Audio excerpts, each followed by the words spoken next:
Assalamualaikum warahmatullahi wabarakatuh dan selamat datang ke channel saya. Jangan lupa untuk klik butang di bawah untuk subscribe dan juga like page ini. Terima kasih.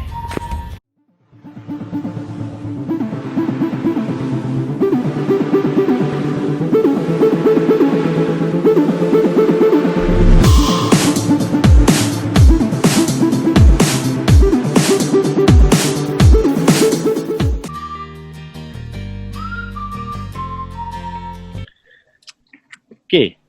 Dalam tulisan kita akan bahagikan pada dua trait. Trait ni ataupun dalam bahasa Melayu kita panggil ciri-ciri. Okey. Dia ada dua, ciri tetap dan ciri berubah-ubah. Ciri tetap yang biasa ada yang pertama adalah IQ. Okey, biasanya kalau kita nak tengok dia punya tahap IQ dia, kita akan nampak terus pada dalam tulisan. Okey. Jadi IQ ni dia tak berubah, dia tetap sama. Jadi kita boleh tengok ini adalah trait tetap, ciri yang tetap. Macam mana IQ dia, macam tu jugalah cara dia menulis. Okey. Kebolehan. Katakanlah dia memang kebolehan tangan dia ni memang seni dalam menulis apa semua ni, dan setiap tulisan dia memang akan ada benda tu. Okey. Dan juga katakanlah kebolehan dia, dia memang pandai memanipulasi. Dan kita akan nampak sentiasa manipulasi tu akan sentiasa ada kat dalam tu. Okey. Perangai ataupun sikap dia, attitude dia, okey. Kalau dia jenis pemarah, kalau dia jenis kurang sabar, kalau dia ni jenis suka berahsia, akan ada dalam tulisan tu. Pasal memang dia punya trait tetap memang sifat semula jadi dia dan memang itu adalah karakter dia sendiri. Okey? Dan benda ni memang ada. Dan yang terakhir sekali adalah identiti. Identiti dia memang dia punya penampilan dia macam tu, memang katakanlah contoh dia jenis kemas, jenis cermat. Jadi dalam tulisan dia sendiri pun dia akan tulis dengan cermat, dengan cantik, dia tak akan ubah-ubah tulisan dia.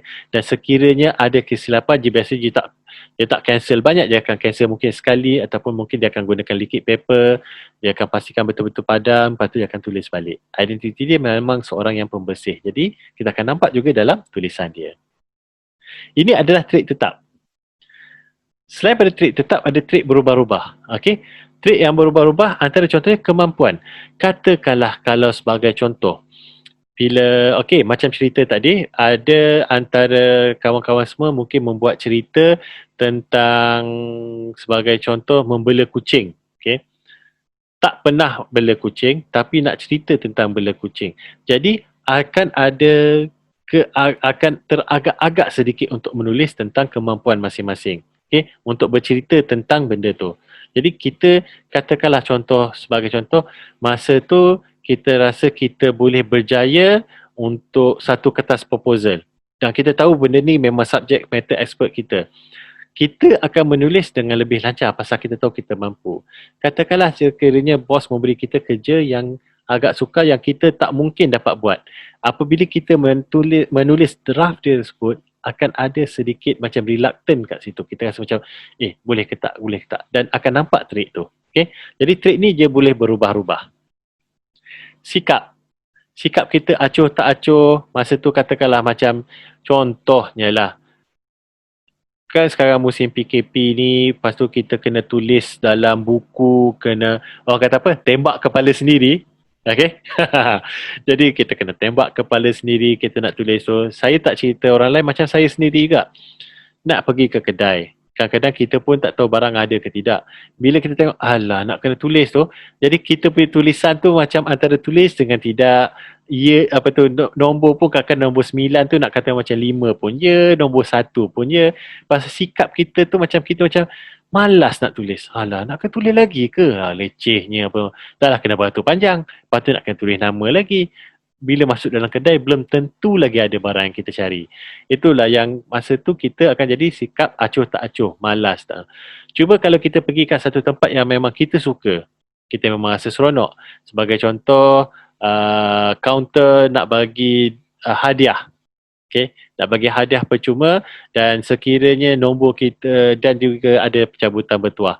Sekiranya nombor kita naik, possibility untuk dapat tu pun sangat tinggi, kita akan dapat hadiah yang lebih besar, lebih grand. Masa tu kita punya sikap kita akan jadi macam excited, kita akan jadi macam ni aku kena buat betul-betul ni. Kita pun jadi macam betul-betul bersungguh-sungguh. Jadi kita akan tulis pun dengan elok, dengan cantik. Pasal kalau kita tulis tak elok, hadiah tu takkan sampai kat kita. Okay, sikap kita masa tu kita akan jadi lebih fokus lagi. Kita akan jadi lebih bersungguh-sungguh. Okay? Jadi trait ni akan berubah-ubah. Kepercayaan. Kita tahu kita tak percaya yang kita boleh bela kucing. Kita tahu yang kita ni sebenarnya tak mampu untuk bela kucing. Kalau bela kucing jadi semput, contoh. Okay? Jadi kita tahu kita tak mampu. Kita percaya kita pun sebenarnya aku tak boleh bela kucing ni. Tapi kenapa aku nak tulis pasal kucing tak? Jadi kepercayaan kita bila nak tulis pada tu pun akan nampak trait-trait yang kita jadi macam reluctant. Kita akan jadi macam, okay, contohnya saya ada seekor kucing. Perkataan seekor dan juga kucing tu akan nampak sedikit jauh. Pasal kita macam memikir, benda ni ada ke tak? Kita pun tak percaya yang kita ni ada kucing. Jadi akan jadi jauh sedikit. Kucing saya comel. Comel tu pun masa tulis C ke, katakan contoh bila tulis C bawah atas akan terhenti sekejap. Comel ke cantik Itu yang akan jadi satu ink yang akan berkumpul kat situ lama. Pasal kita sedang memikirkan. Pasal kita tak percaya. Dan keadaan fizikal kita, ini pun bergantung. Kita menulis dalam keadaan kita penat. Kita menulis dalam keadaan kita berkelang kabut. Kita menulis dalam keadaan kita marah. Ataupun kita menulis dalam keadaan kita tengah sakit kepala. Pergi ke klinik. Tiba-tiba dia kata, okey cik tolong tulis nama dulu ni. Keadaan kita tentu kita tengah tak berapa sihat. Jadi kita akan tulis pun acuh tak acuh je.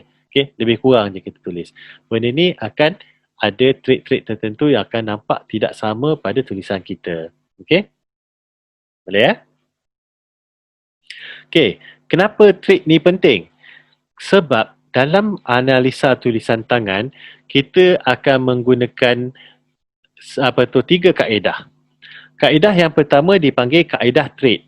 Kaedah trait ni maknanya kita akan tengok satu-satu daripada setiap huruf, setiap perkataan, setiap ayat dan setiap perenggan. Kita akan tengok satu-satu. Dan sekiranya yang betul-betul membuat analisa tulisan tangan, apa yang mereka akan buat adalah mereka akan ada kanta pembesar. Perasan tak? Ada yang tu ada kanta pembesar. Kemudian ada protector. Protector yang jenis semi bulatan. Lepas tu dia akan tengok dia punya darjah dia macam mana. Itu antara barang-barang yang mereka akan gunakan. Okay? Pasal trait ni dia macam leceh sikit. Kita akan kena tengok satu-satu. Cuma cabaran sekiranya kita menggunakan kaedah trait, okay, sekiranya tulisan itu semuanya berbentuk sama. Sebagai contoh, tulisan Jepun, tulisan dalam karakter Mandarin ataupun tulisan Cina, ataupun tulisan Mandarin Korea. Pasal dia bentuk dia semua sama. Okay? Kalau siapa-siapa yang tahu Cyrillic ataupun tulisan Rusia, dia sama macam tulisan Latin juga. Pasal dia atas pada karakter masing-masing, dia akan berubah-ubah.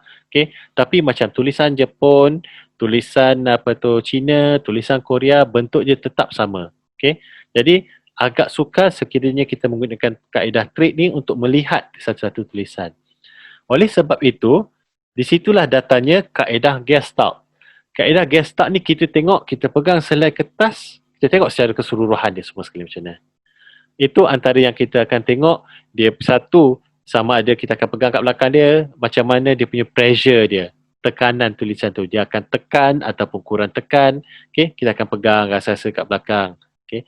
Ataupun kita akan tengok, kita akan ambil pembaris, kita akan tengok adakah tulisan dia sama, makin menaik, makin menurun. Okay? Itu kita. Dan juga antara yang kaedah Gestalt kita akan tengok, kita pegang, kita akan tengok margin dia. Atas, bawah, kiri, kanan. Kita tengok margin dia situ. Okay? Itu adalah kaedah trait. Kaedah Gestalt. Minta maaf ya. Jadi kaedah Gestalt ni sangat sesuai, sangat cantik apabila tulisan-tulisan seperti tulisan yang saya sebutkan tadi, tulisan Cina, tulisan Jepun, tulisan Korea. Kerana apabila katakan contoh diberikan selai kertas, kita akan tengok kat mana, di mana mereka akan mulakan penulisan tersebut. Di tengah-tengah, di atas sekali, di bawah sekali. Jadi kita akan tengok kat situ. Okey? Dan insya-Allah biasanya kaedah yang paling cantik sekali untuk kita tengok, untuk kita mengkaji tulisan tangan adalah menggunakan kaedah holistik.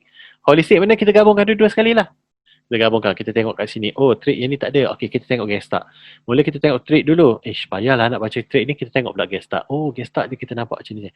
Jadi sedikit sebanyak dengan menggunakan kedua-dua kaedah ni, kita akan dapat analisa yang lebih tepat. Okay, bandingkan kita hanya menggunakan satu trik sahaja. Kalau kawan-kawan semua tanya saya, apa trik yang paling senang, apa trik yang paling berkesan sekali untuk kita tengok?